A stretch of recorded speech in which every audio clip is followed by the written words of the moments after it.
Hello, friends. Welcome to today's show. I'm Dr. Helen, founder and chief engagement officer. That would be also CEO of Dr. Helen Holton and Associates and your host for Dr. Helen Speaks, Strengths, Resilience, and Leadership. We've been thinking about toying with the name a little bit and upping our game. So stay posted, stay tuned. We're working on it, the team and I. It's good to be here with you today. Of course, every Tuesday when I wake up, you bring joy to my day. Yeah, that's important. In addition to all the things we talk about, when I think about that, it really enlightens that perspective of what it means to live your leadership intentionally, strengths, resilience, and all good things, helping you get to where you want to be. So, as a lifelong learner, and that's what I am, I do this out of that well of information, experiences, and everything else that go with lifelong learning that I don't stop. It just keeps going and going and going. And so it's exciting to share with you new and different insights, perspectives, and learning about life, leaders, and leadership. That really gets me going. As lifelong learners, we know that you're always on the lookout for something new and or interesting to put into the mix of your knowledge base. What makes you show up as you in a way that only you can? For me, one of the biggest lessons learned along this journey is that the most effective leaders are lifelong learners. And who you learn from matters. It really does. And when you make that learning laboratory diverse and inclusive and giving consideration to perspectives you may not have otherwise wanted to look at or considered as having value for your leadership, I assure you, it will have an impact. And all of this is really a part of the investment in you that makes you a stronger, a more influential, a more impactful leader, a more relevant leader, the kind of leader we need more of in the world today. And it requires three things that I'm always talking about. Number one, how you leverage your strengths, the best of who you are. That's probably one of your greatest and most direct paths to success and having more of it. Number two, navigating your weaknesses. We all have them, every single one of us.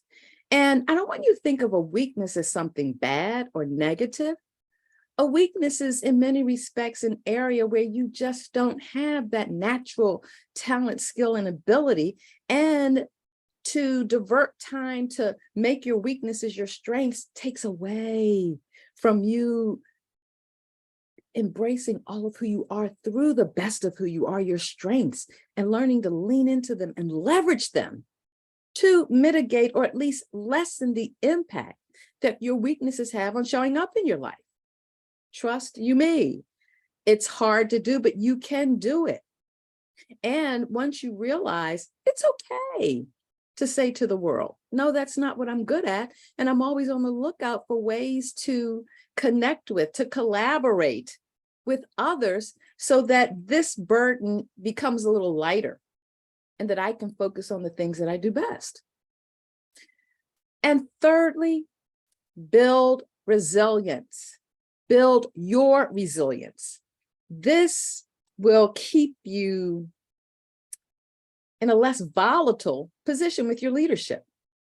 Yeah, less volatility. And Lord knows we live with enough of it in our world today. And these are three things that can help you have a more successful, a more enjoyable leadership. That doesn't mean it's always going to be cheery and upbeat, but it does mean you'll understand when those challenges come and you'll begin to see them as growth opportunities, growth moments in your leadership, which benefits not only you, but those who follow you and those you lead. Because you see, you may have a lot more followers than those you lead, but it all adds to you being a more impactful and influential leader. Now, do you have the opportunity to do what you do best every day? I hope you've given some thought to that if you've been here with me before. And if not, I want you to consider that as something to add to starting your day. Do you have the opportunity to do what you do best every day? Powerful words, and when you put them into action, even a greater intention about how you show up as a leader.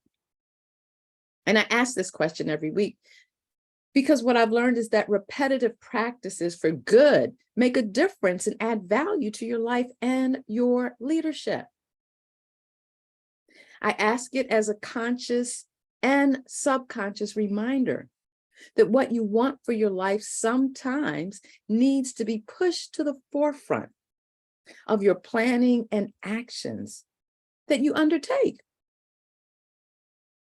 Do you stop at the end of your day and assess, what kind of day have I had today? Do you document those days where, yes, everything just seemed to be going in your favor instead of lamenting or beating yourself up about those things that didn't go well? And how can you see them as growth moments for your leadership? It's already within you, the best of who you are. And sometimes it gets put on the back burner of your to-do list because either you've taken it for granted or you say, oh, yeah, I got this. When you commit time for reflection to really think about this one question every day, do I have the chance to do what I do best? A shift will begin to occur, one that will bring you into alignment with who you are at your best, in position to better chart the course of your dreams, desires, and goals, and keep them on track, moving forward. So here you are, glad to have you here. Give your mind permission to let go and fully be present in this moment, this brief moment of our time together, to think deeper, to be more intentional, and to do something different to move closer to what you want. Because as the saying goes, if you keep doing what you've always done, come on now, somebody knows what that means. It means that you're going to keep getting what you've always gotten. And clearly, that's not where you want to hang out. Because when you hang out there, it's just not the best place for you to be in. Because what do you miss along the way? You miss the good stuff that's planned for your life, planned by your creator. And sometimes we need to spend a minute to bring that all into alignment. Yes. How will you take action with the value you get today? Let me know. It matters, and I care. I really do. I really do. Now, before we jump in, make sure you've got something handy to capture your thoughts, questions, ideas, and aha moments so that we can talk about it. You can refer back to them. Maybe it becomes a point of reflection for you today to expand your thinking and continue to build your life, leadership, and legacy with intention. Because today we're talking about something that few people ever really want to stop, consider, and give serious thought to. And that is those blind spots in plain sight. And yes, we don't see them because there are blind spots. But that doesn't mean that other people who watch us, follow us, who we lead, they may very well see them. So today, as we continue to unpack this phenomenon of executive presence, let's take a look at those things that can interrupt your flow. Have you missed your mark? Lose credibility or influence that you've gained? No one wants to go backwards. No. They're more common than you might even imagine as a leader. And they can easily become derailers to your success. What am I talking about? Blind spots. Yes, we all have them. We all have them. What are they? How do they show up for you as a leader? That's where we're going today. I want you to think of a blind spot as an area in your life where you fail to see yourself realistically. Now, this doesn't mean that other people don't see them. It means that you fail to see them. And if you fail to see them, yeah, it's in that space you don't see what you don't believe is true for you. And more importantly, this unawareness. That's right. Blind spots are unaware to you because if you were aware of them, they wouldn't be your blind spots. Now, that doesn't mean you would not address them. It just means that maybe you're not ready to, or maybe you don't think they're that critical to your leadership or your executive presence, which is what we're really talking about. And if that's not of interest to you, then that probably makes this really a moot issue. So let's jump right in. We don't want you to damage your reputation. We want you to find ways to keep it intact and have it be even more. So that it's, because when you have blind spots that harm others, that reflect poorly on you, it spills over to the people around you. Most as a leader. The people you lead, the people who follow you from afar. We don't want to give them any ammunition. Goodness knows there's enough ammunition out here that's shared in a way that, can we just get over it? So I want to go over some of the more common blind spots that leaders face. We all have them, and if you're not a leader, you may face them as well. You may be an emerging leader, or one day hoping to launch your business dream, what have you. Keep these things in mind. Number one, I'm going to start with is a narrow focus. What do I mean by that? You spend too much focus on being in the weeds. And what happens when you're in the weeds? You're missing that panoramic view from on high. It's like, have you ever gone to a concert and been in an arena of some sort, and you didn't get your tickets early enough to have them where you want them to be? Well, what does that create for you? You're way up near the top.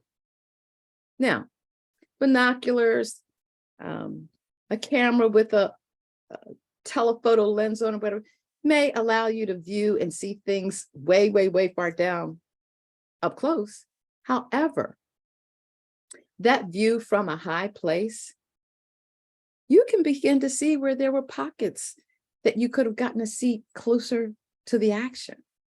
You get to see things that when you're down in the weeds, when you're on the front row, you may miss. Now, that may not be as important if you're at a concert or the theater or someplace like that. But when we're talking about leadership, you can miss a whole lot that's happening all around you that you just don't see. Know what I'm saying?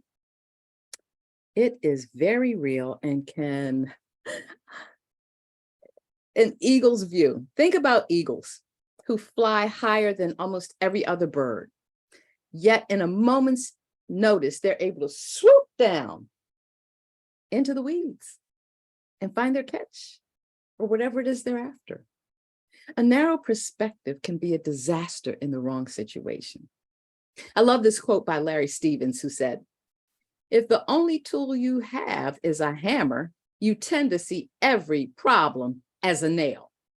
Think about that for a moment. If all you're looking to do is hammer those nails in that are popping up around you, you may be missing the whole point. This interferes with your role as a leader. Leaders ought to be strategic and action-oriented. Don't let that action orientation get in the way of being strategic, looking at the bigger picture of what you're after. When your view is from a narrow perspective, you miss the opportunity to step back in the face of a new problem that creates a kind of tunnel vision. You miss the big picture and possibly the opportunity to bring others in to help find better solutions. narrow focus. Number two, a lack of confidence or insecurity. I know there are times in my life that I've been at that place and you try to mask it over. Doesn't work that well, but you do your best. And this might cause you to put too much emphasis on what you believe you lack versus leaning into your team or colleagues to find more choices to use to address challenges and problems. And I often say, sometimes it's as simple as getting over yourself and realizing, own that there are moments, maybe it's a big presentation coming up. Reach out to a friend and say, hey, can you just listen to what I'm putting together to let me know, does it make sense? Does it flow smoothly or what have you? Don't allow your lack of confidence or your own insecurities to not reach out to others who can help you, who can affirm what you're lacking to help you understand. Maybe that's just your inner critic trying to knock you down. Yeah, it's real.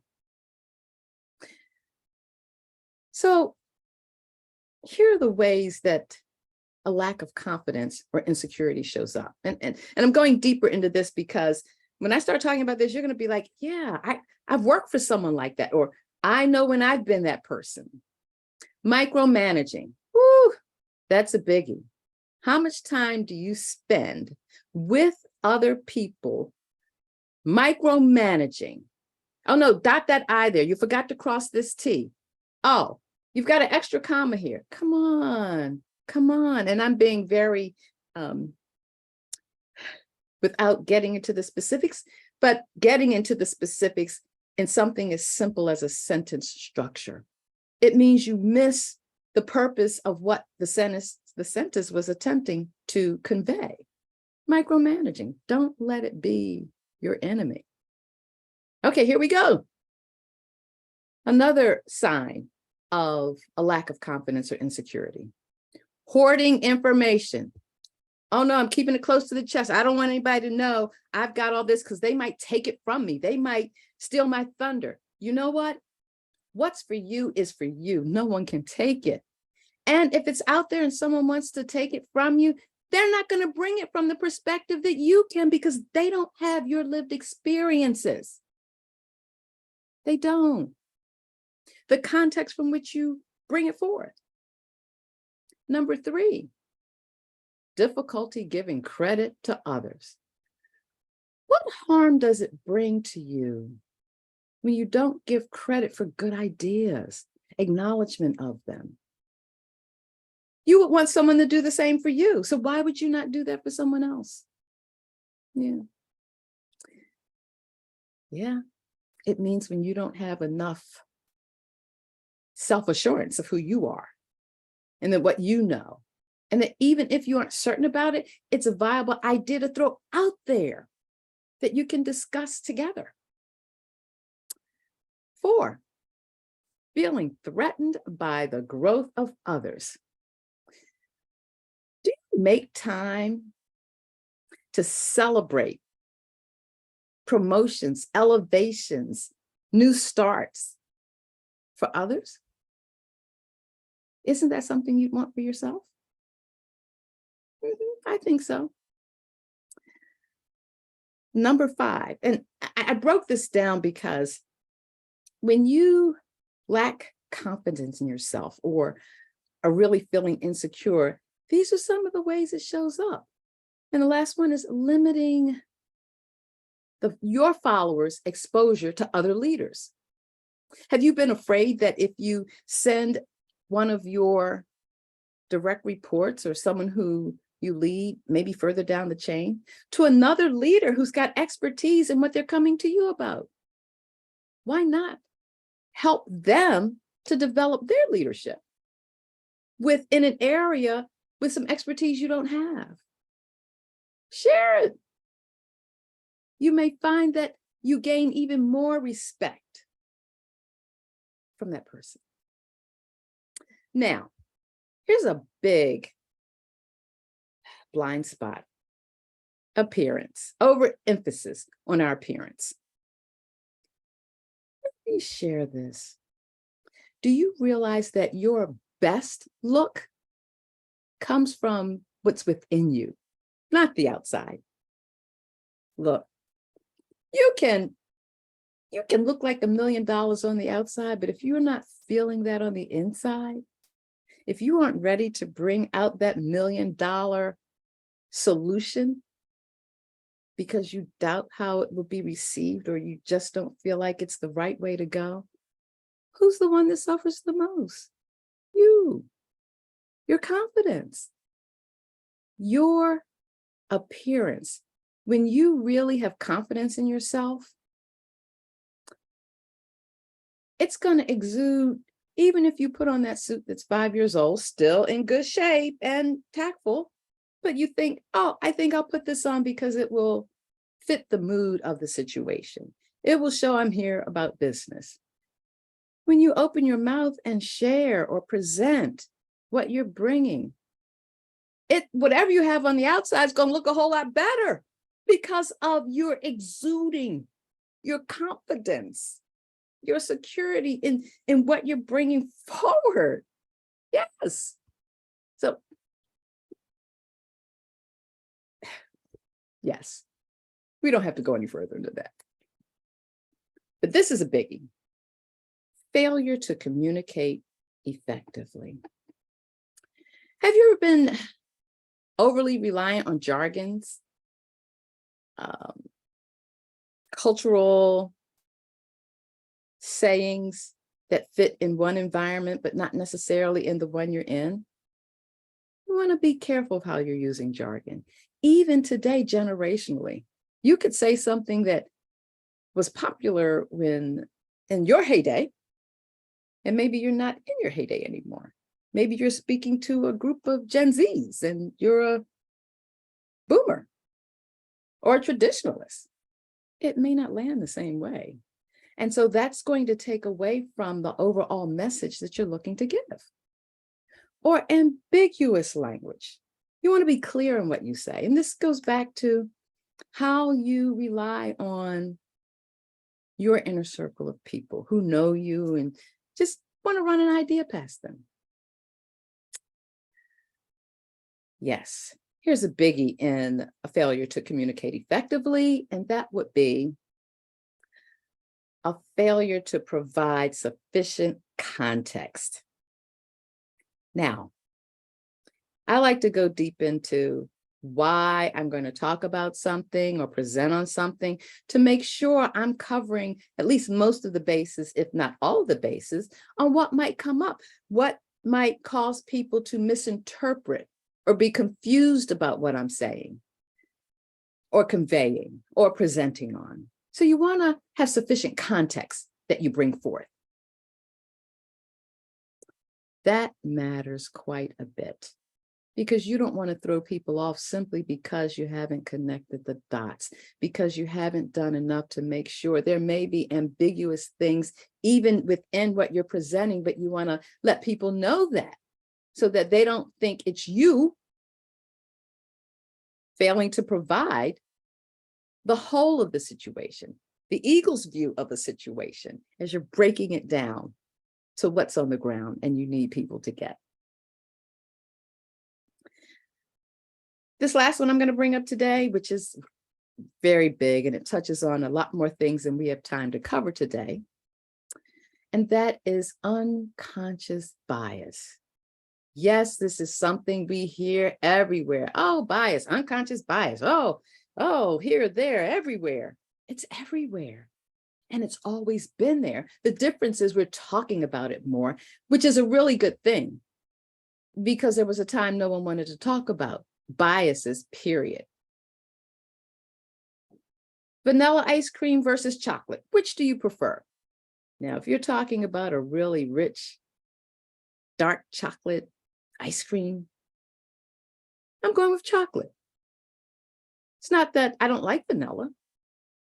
However, it presents a sort of bias. No, give me that good dark chocolate versus milk chocolate. Oh, milk chocolate today, I can bypass the chocolate, and I love chocolate. The thing about unconscious biases is that they can lead to unfair decision-making. When have you been at the brunt of someone's unconscious bias? To see a colleague who visually is different than you. You basically have the same level of education, professional experiences, but if they say something, it's heard and it's like, oh, wonderful, wonderful idea. And they could be saying the same thing you said 2 minutes earlier that appeared to have fallen on deaf ears. Most likely an unconscious bias. It's more prevalent today because we've pulled the covers back on it. And not that it hasn't always been there, but we go through seasons and periods of time when they're more important than other times. And so you want to take a look at what does that mean for you and your leadership? A lack of diversity and inclusion is a part of an unconscious bias. We don't know what we don't know. Just like our blind spots, we don't know what we don't know. It can be stifling or shutting out diverse perspectives. So rather than have that project on you, it could be a bias that you have, but you want to attune your ear to listen and hear, because it may be you that brings it up. I will tell you, as president, now past president, woohoo, as president of the National Speakers Association DC chapter, past president, one of the things I focused on was making sure we had a board that was diverse and inclusive. When you bring diversity and inclusion into any type of leadership, you're in position to get much better outcomes, ideas, solutions, ways to move forward and bring everybody into the mix. Which, in order to do that, sometimes you may need education, self-awareness training, promotion of inclusive practices, and building diverse teams to have that not be what it is.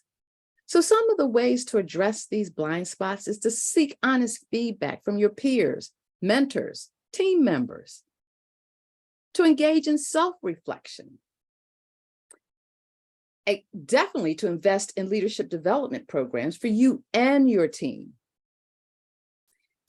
Consider cultivating a culture of open communication and trust. And I know that's a biggie, especially today. And explore coaching.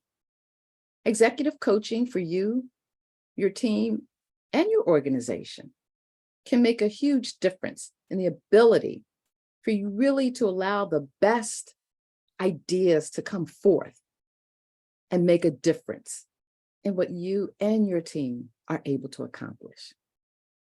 And so here, yes, it's about your success. It's about being aware of your blind spots. And if you want to know more, reach out to me. I'm happy to share them with you. I want to take a moment before we go to our afterwards and give a big shout out, a shout out of love to the team behind the steam of Dr. Helen Speaks. So Oying, Jessica, Tina, Hugh, Titus. And I hope I haven't left anyone out. I'm gonna stop naming you all by name. However, it's the team that shows up to support in serving you. They are the team beside me that makes this show possible each and every week. Because you see, our purpose is to bring you insightful and intriguing information to help you level up your leadership. What keeps you moving forward from here to what's next? Dr. Helen Speaks. Join us every Tuesday, 10 a.m. Pacific time, 1 o'clock p.m. Eastern time, and whatever time zone in between you fit into. And we will be here, as we are every week, to bring you exciting, wonderful news, information, and insights to take your leadership to the next level.